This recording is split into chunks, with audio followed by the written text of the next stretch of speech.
you guys see that okay? You blow it up a little bit. Yeah, you can. Is that better? I'm trying to see if it works out in the video, so. Put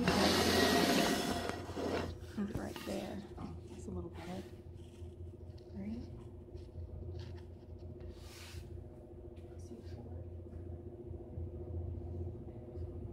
Alright, just making sure I got everything included. So you have different white blood cells, and it's really good to know what they're stimulated by, so what causes them to be released. So for neutrophils, which make up, the majority, I can't really highlight on here, but if you look at the cursor, you can see white blood cells make up, neutrophils make up the majority of things, white blood cells in your body, because they're stimulated by bacterial infections, and usually we come in contact with more bacterial infections than anything else. So that's why there's more of those. Eosinophils, these are granulocytes. They are weak phagocytes. And what are phagocytes? Bacteria. What do? Engulf bacteria. Yeah, so like Pac-Man. Okay. They help decrease inflammatory and allergy responses and allergic responses. They're stimulated by parasitic worms and allergies. So something, when I had SI with someone before, they thought, ew, worms, eosinophils, like, ew. I don't know if that helps. Does it? Yeah. So usually, if you have like, I hope you don't, but if you have like a tapeworm or something in your body, usually the eosinophils will be secreted to combat this. And so if someone has a tapeworm, right, and they get a blood test, will the eosinophils be high or will they be low? Be high, right? Okay. The next white blood cell is basophils. These are granulocytes. They release heparin to stop blood from clotting, and then they also release histamine to make inflammation, to stimulate inflammation. This causes vasodilation. That means your veins get what? Bigger. They get bigger, right? And then they also increase the permeability of bronchoconstriction. So basically bronchoconstriction is just when your trachea constricts, when it gets closer. So someone having An asthma attack. yeah, they have too much histamine. So basophils, just think bronchoconstriction, because they both start with B's, right? So basophil, bronchoconstriction, asthma. Monocytes are, and also basophils, if you look at the percentages, basophils make up the least amount of white blood cells. Monocytes, now these are the biggest white blood cells you will have. There's not a whole lot of them, but they're big, okay? This is because they're phagocytes and they need to engulf things. So when monocytes are in the bloodstream, they're called monocytes. But when they leave the bloodstream to go into a tissue to like combat that bacteria, then they turn into macrophages. Does that make sense?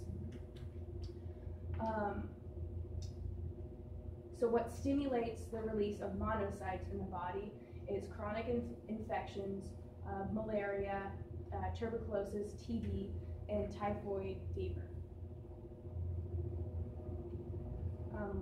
And these are agranulocytes. And what is agranulocytes? What are those? They don't have a brain.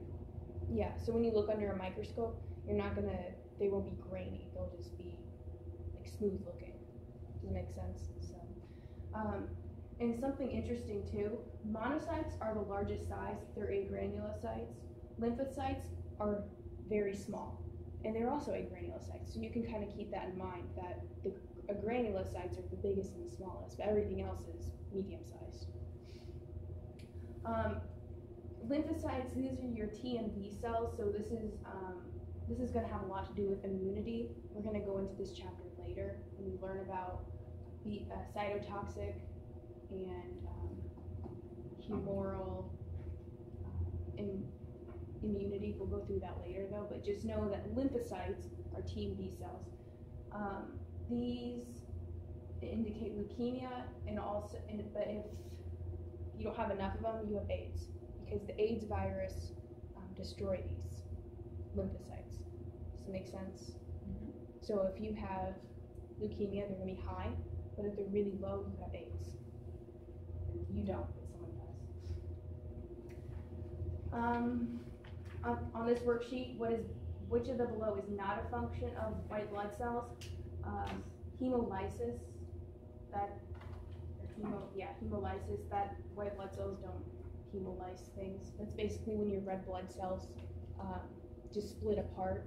So usually, I know with malaria has the malaria virus has a tendency to make things split, but the white blood cells pretty much do all of this, all the below.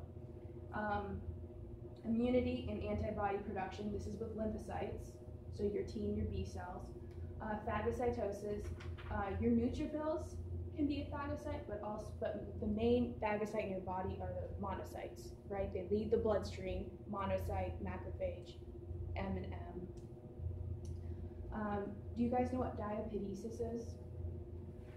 Okay, so in Latin,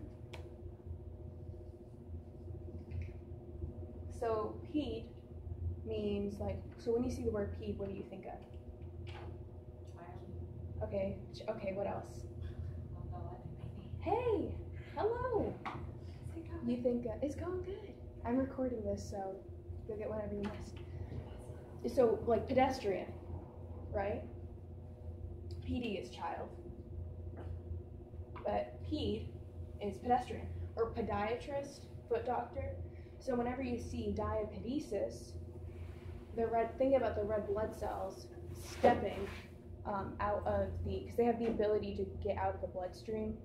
So just imagine them kind of stepping through. I think Janet said, if I was a red blood cell, I could go to that corner and squeeze right through it, right? Do you remember saying this? That's diapedesis. They're stepping through small areas. Does that make sense? They just kind of squeeze through. The inflammatory response, this is done by inflammation, what substances are responsible for inflammation? Mm-hmm. Basophils, what else? What do they secrete? Mm-hmm. Right. So basophils, bronchoconstriction, right? Histamine. Histamine is what causes this. And then chemotaxis. Chemotaxis is basically when your tissues get injured, so you get cut or something, the cells send chemical signals to your white blood cells that says, hey, there's a cut right here, you need to come and kill this bacteria. So they send kind of chemical messengers. So chemotaxis, think about taxis like a taxi. Taxi sends things, okay? They're sending chemical messengers, so chemotaxi. I mean, if that helps. And then for this one, number 3, leukopenia versus leukocytosis. To make this true, you want to cross out leukocytosis, circle leukopenia, because whenever you have the word penia, you have a deficiency.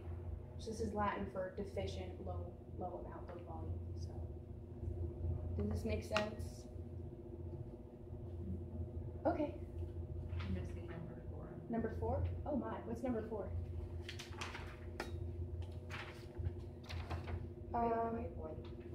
Oh yeah, leukocytosis. So whenever you see leukocytosis, so cyto means cell, and tosis means inflammation. So you have a lot of cells. I don't know how else to say that.